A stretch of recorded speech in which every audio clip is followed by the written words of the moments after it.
Hi అండి, నమస్తే. నేను మీ దేవి. వెల్కమ్ టు నాదే క్రియేషన్స్. ఈరోజు వీడియోలో మనం రిచ్ ప్రోటీన్ ఫుడ్ మీల్ మేకర్తో ఒక టేస్టీ రెసిపీ మీల్ మేకర్ కట్లెట్స్ని ఎలా ప్రిపేర్ చేసుకోవాలో చూద్దాం. చాలా ఈజీగా ప్రిపేర్ చేసుకోవచ్చు. చాలా తక్కువ ఆయిల్తో చాలా హెల్తీగా దీన్ని మనం ప్రిపేర్ చేసుకోవచ్చు. ఇది ఎవరికైనా నచ్చుతుంది. అంతేకాకుండా సింపుల్గా ప్రిపేర్ చేసుకుంటాం కాబట్టి ఇన్స్టెంట్గా చాలా తక్కువ టైంలో దీన్ని ప్రిపేర్ చేసుకోవచ్చు. అందరికీ ఎంతో నచ్చుతుంది. మరి ఆలస్యం చేయకుండా ఈ రెసిపీని చేసుకున్న సింపుల్ ప్రాసెస్ ఏంటో ఇప్పుడు మనం చూద్దాం. మరి ఈ రెసిపీ కోసం అయితే ముందుగా ఇలా మీల్ మేకర్ని వేడి నీటిలో వేసి ఒక 10 మినిట్స్ పాటు ఇలా ఉంచేసుకుంటే సరిపోతుంది. ఇప్పుడు దీంట్లోంచి వాటర్ అంతటిని పిండేసుకుందాం.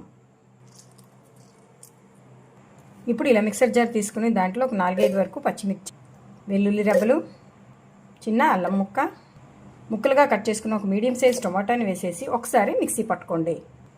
ఇలా మిక్సీ పట్టుకున్న తర్వాత ఇందులో మనం ఉడికించి వాటర్ అంతా పిండేసుకున్న ఈ మీల్ మేకర్ని యాడ్ చేసేసుకోవాలి.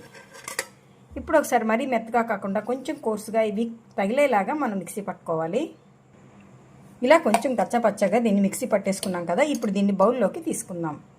ఇలా తీసుకున్న తర్వాత ఇందులో 1 టేబుల్ స్పూన్ వరకు బియ్యపిండి, ఒక 1/2 టేబుల్ స్పూన్ గోధుమ రవ్వ, సన్నగా కట్ చేసుకున్న ఆనియన్స్,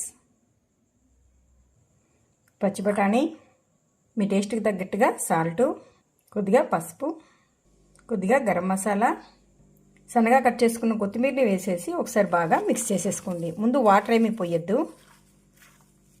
చూడండి, ఇలా కలిపేసుకున్నాం. మనకి ఇలా ఉండాలి కన్సిస్టెన్సీ అనేది. ఇలా కలిపేసుకున్న తర్వాత దీని మీద మూత పెట్టేసి ఒక 10 నిమిషాల పాటు పక్కన పెట్టేయండి. రవ్వది చక్కగా నానుతుంది. 10 మినిట్స్ అయింది కదా, ఇది మనకి చక్కగా సెట్ అయిపోయింది. ఇప్పుడు దీంతో మనం రెసిపీ చేసేసుకుందాం. ఇప్పుడు ఇలా ఒక కట్లెట్ ప్యాన్ తీసుకోండి. మీ దగ్గర ఇలాంటి ప్యాన్ లేకపోతే నార్మల్దైనా పెట్టుకోవచ్చు. మనం ప్రిపేర్ చేసుకున్న పిండి ముద్దలోంచి కొద్దిగా తీసుకొని ఇలా కొంచెం జస్ట్ ఇలా బిళ్ళలా చేసుకోండి. అంటే కట్లెట్లా మాదిరిగా చేసేసుకొని ఆయిల్ అప్లై చేసిన ఈ ప్యాన్కి ఇలా పెట్టేసుకుందాం.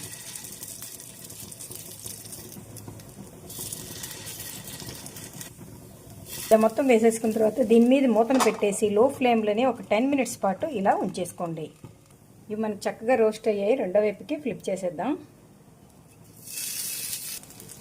ఇలా వేస్తాం కదా, మరొక 5 నిమిషాల పాటు వీటిని ఇలా ఉంచేసుకొని రోస్ట్ చేసుకోండి. దీనికి మనం ఆయిల్ ఏమీ వేయక్కర్లేదు. చాలా లెస్ ఆయిల్తో మంచి ప్రోటీన్ ఫుడ్ మనకు రెడీ అవుతుంది. ఇవి మనకు చక్కగా రెడీ అయిపోయండి. ఇప్పుడు వాటిని మనం ప్లేట్లోకి తీసేసుకుందాం. ఇలా ప్లేట్లోకి తీసుకొని మీకు నచ్చిన చట్నీతో సర్వ్ చేసుకుంటే ఎంతో టేస్టీగా protein food meal maker cutlet అయితే రెడీ అయిపోయింది. ఈ వీడియో మీకు నచ్చితే ఒక్క లైక్ కొట్టండి. మీ ఫ్రెండ్స్ ఈ రెసిపీని షేర్ చేయండి. మరిన్ని టేస్టీ రెసిపీస్ కోసం నాదే క్రియేషన్స్ని సబ్స్క్రైబ్ చేసుకోండి. Thank you for watching.